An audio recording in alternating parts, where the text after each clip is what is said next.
Hello friends, आज हम literature को स्टार्ट करने जा रहे हैं और लिटरेचर में भी एक बड़ा इंपॉर्टेंट टॉपिक आता है हिस्ट्री ऑफ इंग्लिश लिटरेचर, जिससे बहुत सारे एमसीक्यूज हमसे हर बार पूछे जाते हैं। चाहे वो आपका कोई सा भी एग्जाम हो, किसी भी स्टेट का हो, टीजीटी या पीजीटी, सब में ये एमसीक्यूज आते हैं।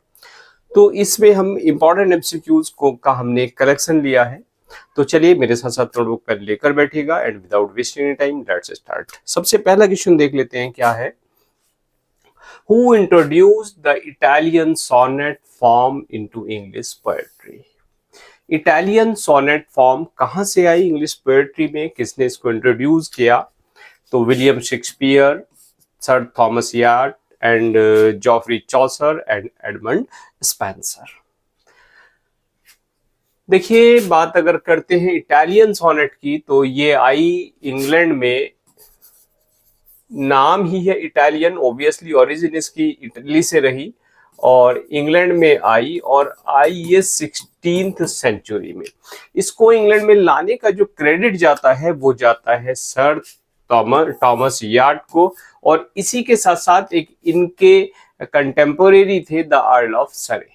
क्लियर? इन दोनों को, इस सोनेट को इंग्लैंड में लाने का जो क्रेडिट है वो दिया जाता है इंग्लिश पोएट्री में। Clear friends? और चलिए आपके लिए एक थोड़ा सा होमवर्क भी मैं देता चलता हूं। जो इटालियन सोनेट है उसका फटाफट से आप कमेंट करके बता दीजिए उसकी जो राइमिंग स्कीम है वो क्या है। हालांकि तीनों की राइमिंग स्कीम आपसे पूछी जाती है, स्पेंसरियन सोनेट हो, शेक्सपियरियन सोनेट हो या आपकी इटालियन सोनेट हो। क्लियर? बढ़ते आगे। Which work is considered one of the first English novels often debated as the first novel. अक्सर फर्स्ट नॉवल को लेकर बहस होती है, लेकिन फिर भी फर्स्ट नॉवल, ये जो वर्क्स दिए गए हैं इनमें से कौन सा ऐसा वर्क है जिसको फर्स्ट नॉवल कहा जाता है? क्लियर? और in the western literary tradition की हम बात कर रहे हैं। वेस्टर्न लिटरेरी ट्रेडिशन में कौन सा नाम आता है ऐसा जिसको हम कहते हैं कि it is the first English novel? Pamela by Samuel Richardson, Tom Jones by Henry Fielding, Robinson Crusoe by Daniel Defoe and Gulliver's Travels by Jonathan Swift. सोच लीजिए कौन सा आप यहां मार्क करेंगे। पामेला पे जाएंगे, टॉम जोन्स पे जाएंगे, रॉबिन्सन क्रूजो या Gulliver travels?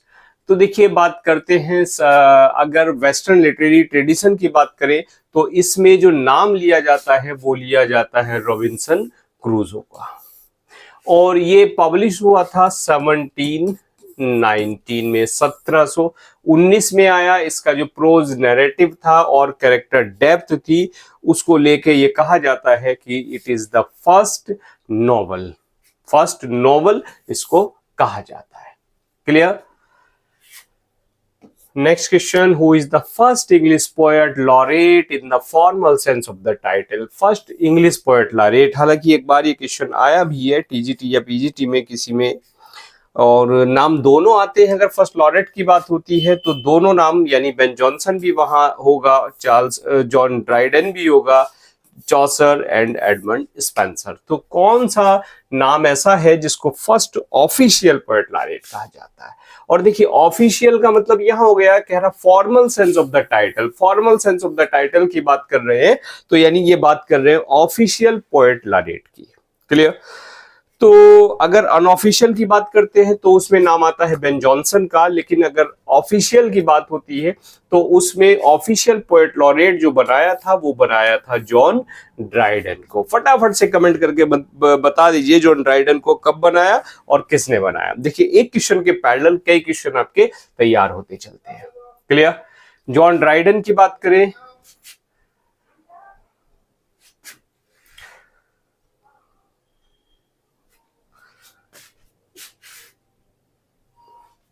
Yes, John Dryden की हम बात करते हैं तो जॉन ड्राइडन को first official poet laureate declare किया गया था इन 1668 में, 1668 में, और बनाया, अपॉइंट किसने किया था? King Charles second.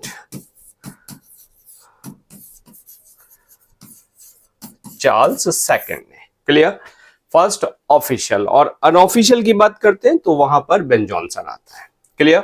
तो ये आपको ध्यान देना है, या तो ऑफिशियल आएगा या formal sense of the title, ये आएगा क्वेश्चन में। In the Canterbury Tales, which character is associated with gap teeth, a feature historically linked with a lustful disposition? Lustful जिसको माना जाता है, और क्या है गैप टीथ।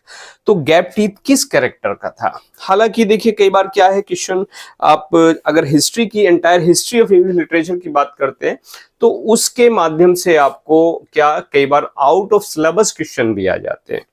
तो आउट ऑफ सिलेबस आप बिल्कुल ना माने, बहुत सारे आउट ऑफ सिलेबस भी आपको पैरेलल क्वेश्चन तैयार करने पड़ेंगे, क्योंकि हिस्ट्री के नाम पे कभी भी एग्जाम में इस तरह के क्वेश्चन पूछे जाते हैं। जो इंपॉर्टेंट ऑथर्स है उनके, या इंपॉर्टेंट बॉक्स के, या उसी में कोई इंपॉर्टेंट इंसिडेंट हो, तो वो चीज आपको साथ साथ लर्न करनी पड़ेगी। तो गैप टीथ कैंटरबरी टेल्स में, चलिए आपके लिए क्वेश्चन, कैंटरबरी टेल्स कब आया फटाफट से कमेंट करके बता दीजिएगा। क्लियर? गैप टीथ की बात करते हैं तो the wife of Bath, the prioress, the nun और द समनर। तो गैप टीथ किसका था? गैप टीथ की बात है तो वाइफ ऑफ बाथ जो था एक कैरेक्टर है जो एसोसिएटेड रहा है किससे? गैप टीथ से। क्लियर? हालांकि गैप टीथ की बात करें तो हमेशा गैप टीथ लव और सेक्स को लेकर गैप टीथ की बात जो है वो होती है। एक लस्टफुल डिस्पोजिशन यहां कह दिया है उसको। बढ़ते हैं next question. Which work by John Milton is an EPIC poem detailing the fall of man. देखिए ईपिक की बात है तो डेफिनेटली पैराडाइज लॉस्ट आप नाम लेते हैं, लेकिन ईपिक में आपका पैराडाइज रिगेन्ड भी हो सकता है। लेकिन जहां तक क्वेश्चन है फॉल ऑफ मैन का, फॉल ऑफ मैन यहां पर आप गलती नहीं करेंगे, तो डेफिनेटली फॉल ऑफ मैन की बात है तो आपका क्वेश्चन आता है, क्या आता है? Paradise lost. आपके लिए कमेंट फटाफट से, क्या है? एक ईपिक पोएम है in blank verse. Clear?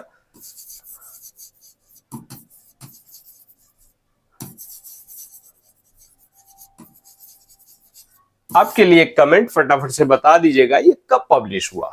Clear? चलिए सबके ही कमेंट करके बता दीजिए कौन कब पब्लिश हुआ। बढ़ते हैं तब नेक्स्ट क्वेश्चन की तरफ। The term metaphysical poets was coined by which critic to describe poets like John Donne? Metaphysical poet की बात आती है तो जॉन डन और हर्बर्ट का नाम वहां लिया जाता है बड़ी शान से मेटाफिजिकल पोएट्स में। लेकिन इस टर्म को किस क्रिटिक ने कॉइन किया? Clear? Samuel Johnson, Alexander pope, John Dryden या टॉमस ग्रे? क्या मेटाफिजिकल पोएट्स किसने कॉइन किया? फटाफट से बता दीजिए। डेफिनेटली इंपॉर्टेंट क्वेश्चन है, ऐसा कुछ नहीं है जो ना जानते हो आप इस तरह के इंपॉर्टेंट क्वेश्चंस को। मेटाफिजिकल पोएट की बात करें तो देखिए इसको कॉइन किया सैमुअल जॉनसन ने। अब आपको ये बताना है, ये मैं बता दूं, ये कहां सैमुअल जॉनसन ने इस टर्म को यूज किया। एक वर्क रहा इनका, lives of the most eminent English poets. Lives of the most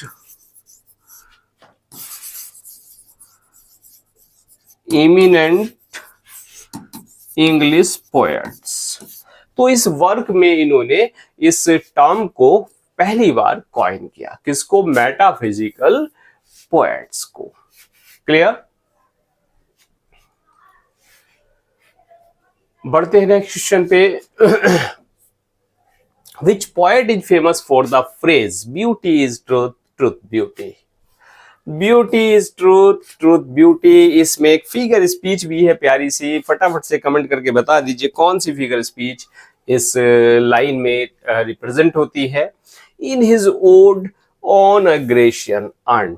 definitely quite easy question, easy है क्योंकि कोट भी आपको पता है। कोट अगर ना पता हो तो आपको ये पोएम का नाम भी पता है। क्लियर? एक क्वेश्चन और साथ साथ तैयार हो जाता है कि truth is beauty, beauty is truth, truth beauty किस ओड में, किस पोएम में लिया गया, किस पोएम से कोट ली गई है? तो definitely ode on a Grecian आंट। और ऑथर कौन है इसके? John Keats. Definitely John Keats, without any error. Quite easy question. Keats का चलिए लाइफ स्पेन बता दीजिएगा, कम से कम सबका नहीं तो जो आंसर है उसी को आप लेते हैं, उसी का आप एक पैरेलल क्वेश्चन और तैयार करते चलिएगा। Which work by Geoffrey Chaucer is a dream vision in which the narrator encounters a man mourning his wife's death? एक ड्रीम विजन था किसका?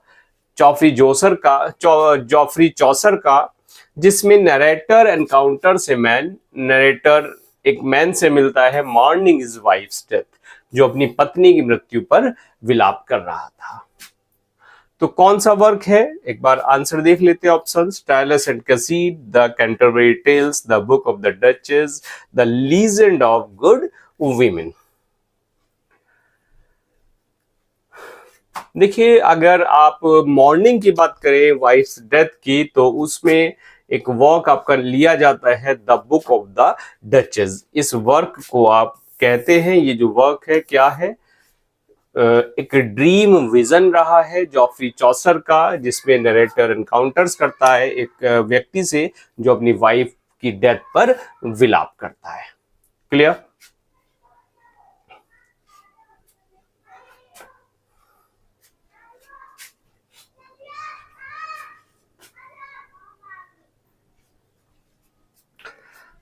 चलिए नेक्स्ट क्वेश्चन देख लेते हैं।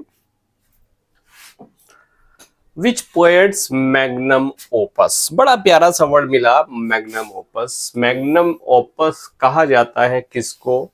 किसी जो इंपॉर्टेंट वर्क है उसको मैग्नम ओपस कहा जाता है किसी पोएट के। Clear? The Faerie Queene was intended to be a 12th book epic but remained unfinished at 6। हालांकि क्वेश्चन बड़ा इजी है, लेकिन चलिए इजी है फिर भी इसमें से कुछ क्वेश्चन हम आपको फिर भी मिलेंगे आपको। मैग्नम ओपस का मीनिंग पता लगा, और फेरी क्वीन यानी जो ऑथर ने इंटेंड किया था, जो चाहता था उसको कितना 12 बुक्स में लिखना, लेकिन इट रिमेन्ड अनफिनिश्ड, अनफिनिश्ड रही, और एटलीस्ट 6 बुक्स ही यहाँ ऑथर की लिखी गई। क्लियर? एडमंड स्पेंसर की हम बात कर रहे हैं। तो अब क्वेश्चन बनता है कि फेरी क्वीन पब्लिश कब हुई? यानी फेरी क्वीन की अगर बात करें तो फेरी क्वीन 2 बार में पब्लिश हुई।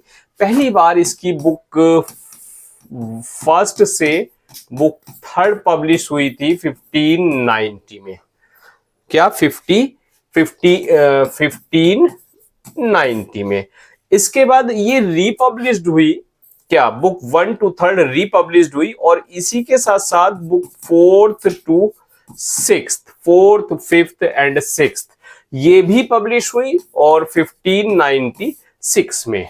क्लियर? 1590 और 1596, तो 2 बार ये बुक पब्लिश हुई फेरी क्वीन। पहली बार 3 बुक, बाद की 3 बुक ये तो रिपब्लिश हो गई 1 to 3rd, और 4th एंड जो 6th है ये पब्लिश हुई किसमें? फेरी क्वीन में। क्लियर? और खास बात क्या है, इसको कहा जाता है one of the longest poem in English literature, जो इंग्लिश लिटरेचर की one of the longest poems.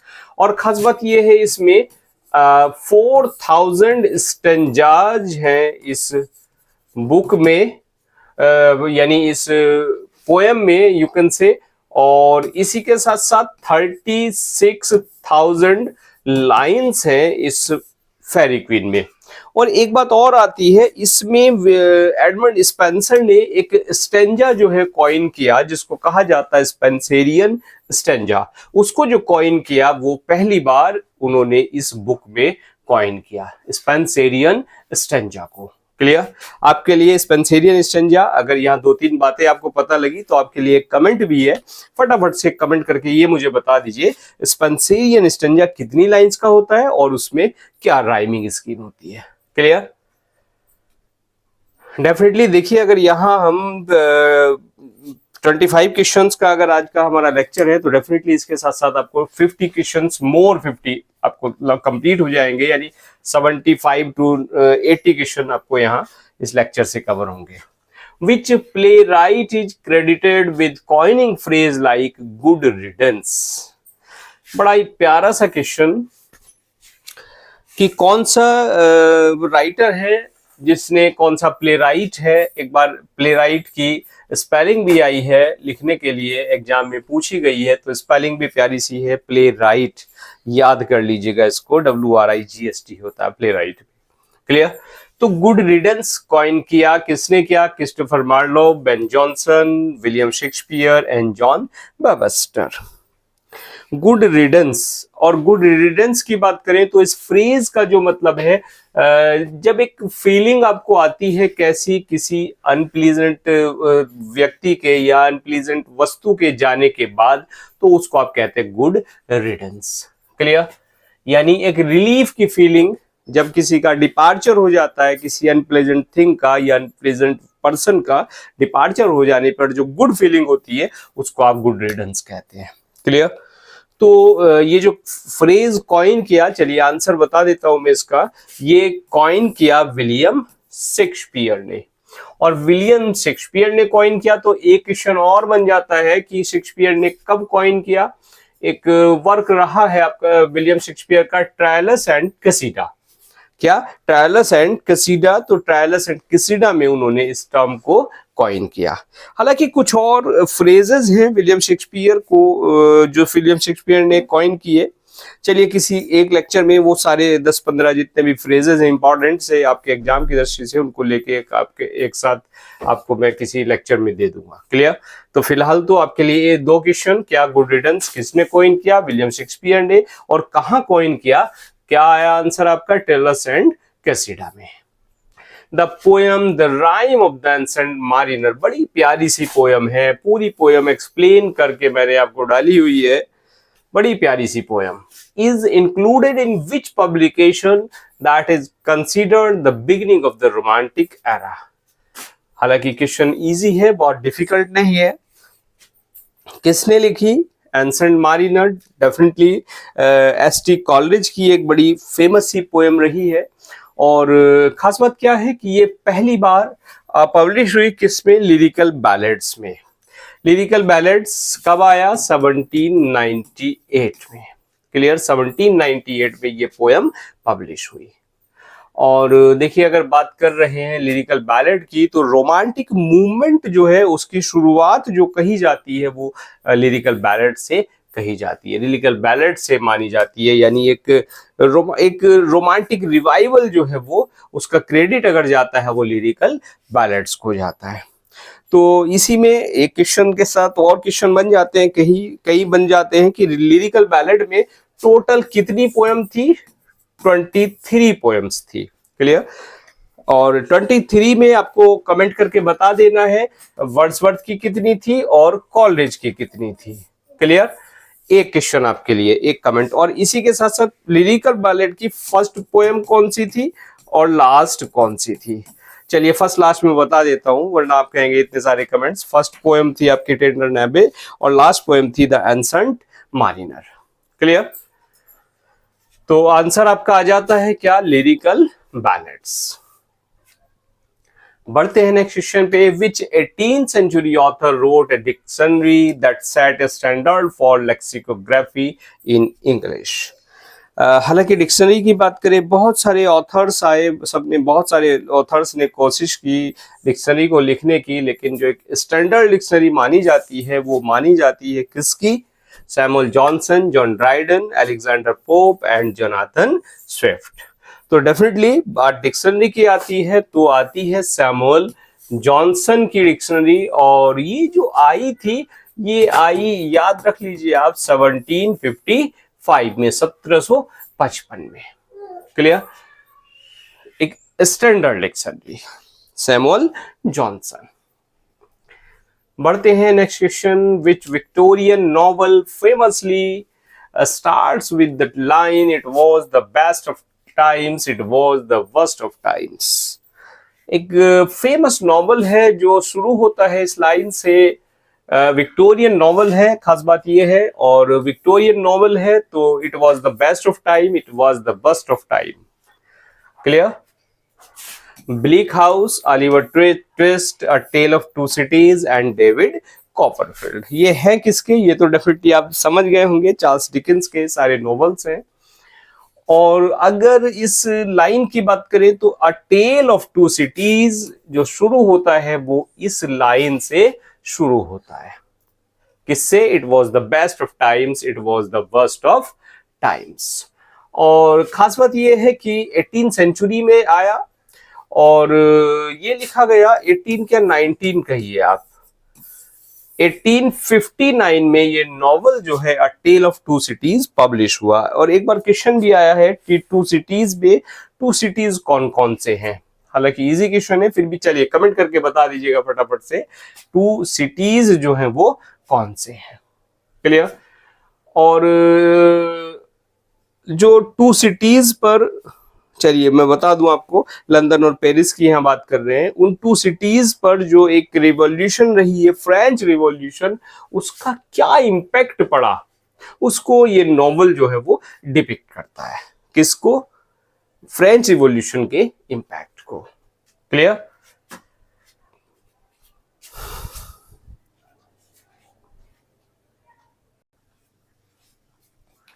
चलिए देख लेते हैं next question. Which playwrights' works are noted for their use of soliloquy as a device to explore characters' inner thoughts, especially in the play Hamlet? और देखिए अगर Hamlet की बात आ गई है तो डेफिनेटली आपका आंसर क्लियर है। बात किसकी हो रही है? विलियम शेक्सपियर की हो रही है। और हैमलेट जाना जाता है, किस लिए जाना जाता है? अपनी सॉलिलोकीज के लिए। क्लियर?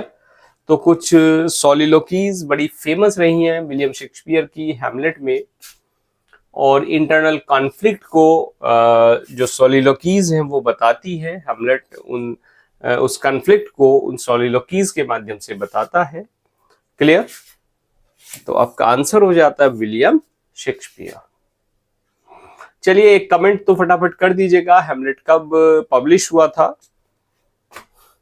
हालांकि चारों ट्रेजेडी की बात हम कर लेते हैं, HOLM, Hamlet, Othello, लियर and Macbeth. ये एक ऑर्डर रहता है। अगर ऑर्डर की बात करें कि 4 ग्रेट ट्रेजेडी जो है विलियम शेक्सपियर की रही हैं, उनका क्या क्रोनोलॉजिकल ऑर्डर है, तो 1601 और 456 ये इनकी क्रोनोलॉजी भी रहती है, 1601, 1604, 5, 6। क्लियर? चलिए बढ़ जाते हैं नेक्स्ट क्वेश्चन पे। Which modernist novels by Virginia Woolf explores the subjective experiences of various characters over one day in London? One day in London, one day in London की अगर बात करते हैं तो एक कैरेक्टर, एक नॉवल आता है Mrs Dalloway, to the Lighthouse, Mrs Dalloway, Orlando, the Waves. तो मिसेस डेलोवे है जो पब्लिश हुआ था पर 1925 में ये पब्लिश हुआ। और खास बात क्या है कि वन डे इन लंदन उसको ये बताता है। कैरेक्टर के जो कैरेक्टर के थॉट है, और कैरेक्टर की बात करें तो क्लैरिसा डेलोवे, इसमें एक कैरेक्टर है मिसेस डेलोवे को का क्या नाम है? क्लैरिसा डेलोवे। क्लियर? और ऑब्वियसली किसका है? वर्जीनिया वॉल्फ का है।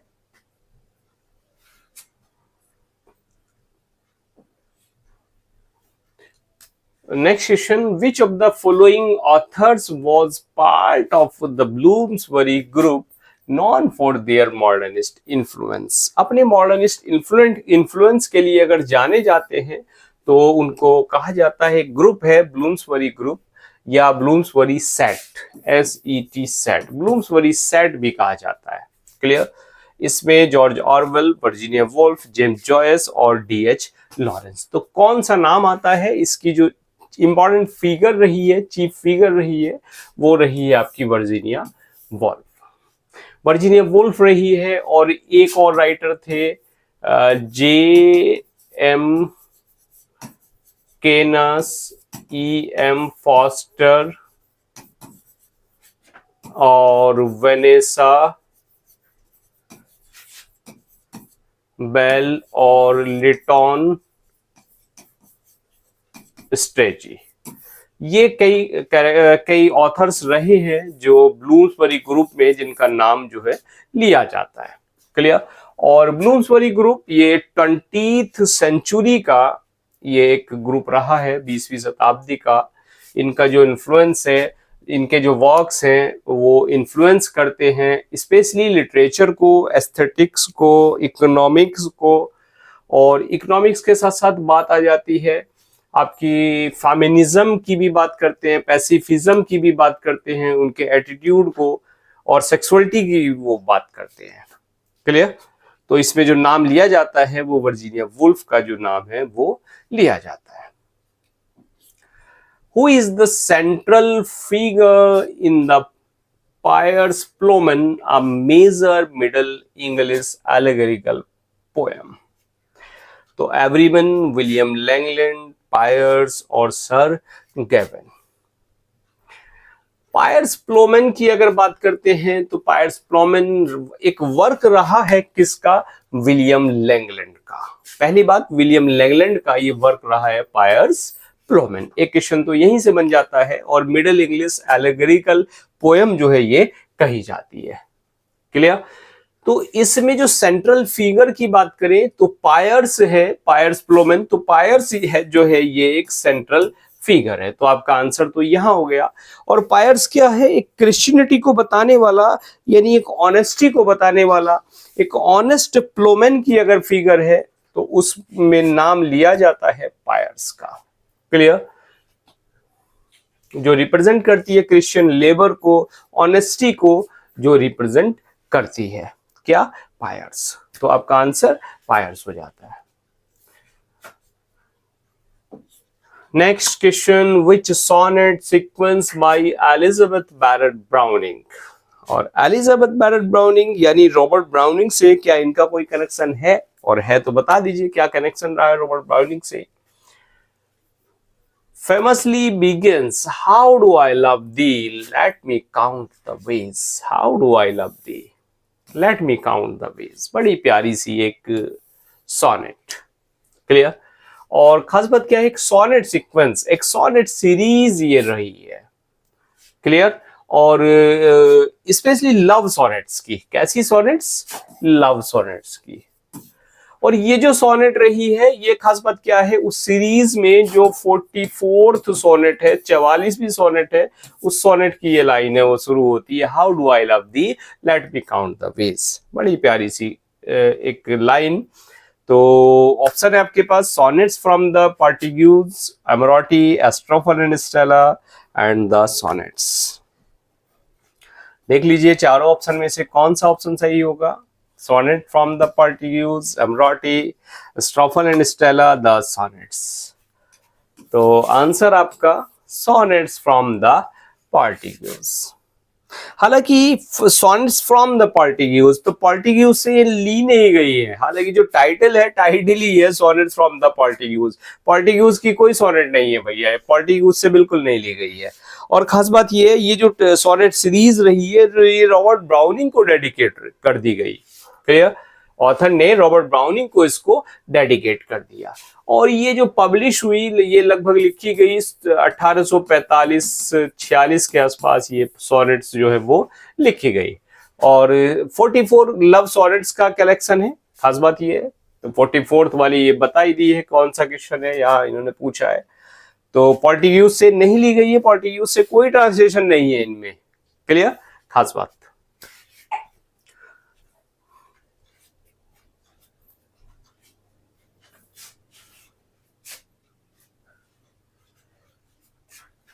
यस, नेक्स्ट क्वेश्चन देख लेते हैं। जस्ट ए मिनट, एक थोड़ा सा डाउट है। ये जो सोनेट सीरीज रही है, इसमें 44 सोनेट्स रही है। ओके। और ये जो लाइन ली गई है, ये नॉट 44 बल्कि 43rd जो सोनेट है उसकी लाइन है, how do I love the. Clear. In Geoffrey Chaucer's The Canterbury Tales, who is the character that sells fake religious relics? कौन सा कैरेक्टर कैंटरबरी टेल्स में, हालांकि कैंटरबरी टेल्स बड़ी प्यारी सी पोएम है, समझ में तो आती नहीं है, समझ में क्यों नहीं आती, ओल्ड इंग्लिश में लिखी गई है। लेकिन जब उसको देखते हैं तो मॉडर्न इंग्लिश में देखते हैं तो समझ में आ जाती है, बड़ा मजा इसको पढ़ने में आता है। तो एक कैरेक्टर, हर कैरेक्टर अलग अलग रिप्रेजेंट किए हैं ऑथर ने। तो एक कैरेक्टर जो रिलीजियस रैलिक्स को बेचता है। रैलिक्स क्या होते हैं? रैलिक्स होते हैं जैसे कोई सेंट्स होते हैं, उनके कोई अवशेष हो गए, स्पेशली उनकी बोन्स हो गई या दूसरे अवशेष हो गए, उनको बेचते हैं। किस लिए? धार्मिक पर्पज से, कि भाई जैसे गौतम बुद्ध का ये दांत है, किसी ने उठा के बेच दिया, या किसी सेंट की कोई बोन है उसको बेच दिया। तो एक रिलीजियस, फेक रिलीजियस रैलिक्स को एक कैरेक्टर बेचता है।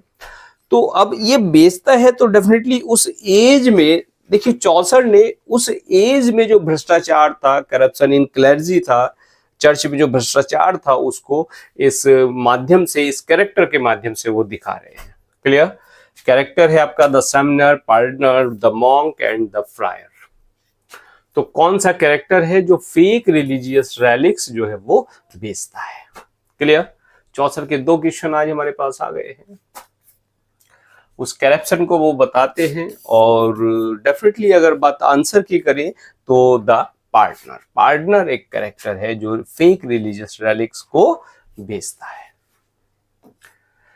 Next question, who wrote the first English tragedy Gorboduc? Okay, first English tragedy की बात आती है तो नाम लिया जाता है गॉर्बडक का। आपके लिए एक क्वेश्चन कि फर्स्ट इंग्लिश कॉमेडी की अगर बात आती है तो उसमें किस वर्क का नाम लिया जाता है और उसके राइटर कौन है? कमेंट कर दीजिए प्यारा सा। बात करते हैं फर्स्ट इंग्लिश ट्रेजेडी गॉर्बडक की, विच यूजेस ब्लैंक वर्स। खास बात क्या है, इसमें ब्लैंक वर्स था, and deals with political themes. Political themes भी ये डील करती है। तो हु रोट? क्लियर? किसने ये लिखा? The tragedy of Gorboduc. क्या था टाइटल इसका? The tragedy of Gorboduc. और एक सबटाइटल भी था इसका, क्या था friends? Ferrex and Porrex. FERREX, Ferrex and PORREX, Ferrex and Porrex. Clear? Gorboduc. और क्वेश्चन ये भी बन जाता है भाई कब आया, कब पब्लिश हुआ। और तीसरा क्वेश्चन ये है ही, पहला क्वेश्चन तो ये हो गया गॉर्बडक का सबटाइटल, फिर कब पब्लिश हुआ और ऑथर कौन है। तो ऑथर की बात कर लेते हैं, Thomas kid, Christopher Marlowe, Norton and Sackville and Ben Jonson. तो आंसर तो आपका ये रहा, Thomas Norton and Thomas Sackville. अच्छा, ये 5 प्लेज एक्ट था और ये माना जाता है 1, 2, 3, ये 3 तो नॉर्टन ने लिखे, बाकी जो सैकविल ने एक्ट 4 एंड 5 जो है वो गॉर्बडक के लिखे थे। क्लियर? तो देखिए क्वेश्चन तो 20 हुए हैं, लेक्चर आई थिंक 30 मिनट से ऊपर ही हो गया होगा, आप बोर भी हो रहे होंगे, लेकिन डेफिनेटली मजा आपको आज आ रहा होगा, क्योंकि ये टॉपिक बड़ा इंटरेस्टिंग होता है लिटरेचर, और एक के साथ एक क्वेश्चन यहाँ पर निकलते जाते हैं। ओबियसली अगर यहाँ 20 क्वेश्चंस की बात कर रहे हैं तो 20 × 3, 4 इतने क्वेश्चन आपको लर्न हो रहे होंगे, अगर आप डीपली ध्यान से अगर लेक्चर को देख रहे होंगे। तो चलिए फ्रेंड्स, मिलते हैं नेक्स्ट लेक्चर में बाकी आगे क्वेश्चंस के साथ। और हाँ, अभी तक मैंने इंग्लिश ऐप आपने डाउनलोड नहीं किया है तो उसका लिंक आपको वीडियो के डिस्क्रिप्शन में मिल जाएगा, वहां से एप्लीकेशन को डाउनलोड कर लीजिएगा, वहां भी आपके लिए बहुत कुछ है। और मिलते हैं नेक्स्ट लेक्चर में। Now thanks for watching this video.